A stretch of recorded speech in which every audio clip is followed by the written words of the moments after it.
Hagajing lekai ICC Women T20 World Cup haparing ke Pakistan Persia ke Australia. Haba pai syang ke jing lekai githe lekai jongkari Australia kila khore ka nam chop. Hadin bagilala abat pelim suk ya githe lekai jongkari Pakistan da khandai weekend. Baling bag ne jing job ke Australia kala yo benrung lupa syaga semi final kat baga Pakistan kala du benrung syaga semi final.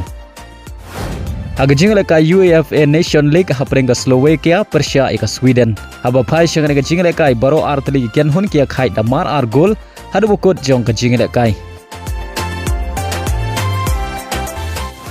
Hagajing lekai haparing ke Ukraine Persia ke Georgia. Hagajing jing lekai ke Ukraine kala khore ke nam chop. Hadin bagalala abat pelim ya ke Georgia da shigol lanot.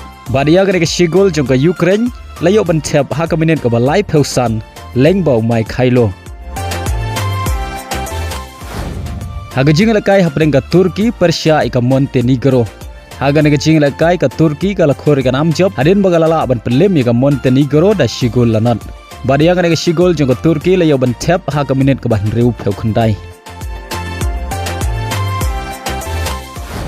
Hagajing lekai haparing ke Hungary Persia ke Netherlands. Haba pai syag ke jing lekai baro artli gi kenhun Iakhait da mar shigol hadu bukut jong ke jing lekai. Ya ke shigol jong ke Hungary layo bentep ha ke minit ke balai peu ar lengbau salai. Badia ke shigol jong ke Netherlands layo bentep ha ke minit ke pra peu lai lengbau dumfries. Bad ha ke jing lekai urangi lekai beken sai jong ke Netherlands Virgil uli yo priang ya ka red card kata ha ke minit ke bah nyau peu khandai.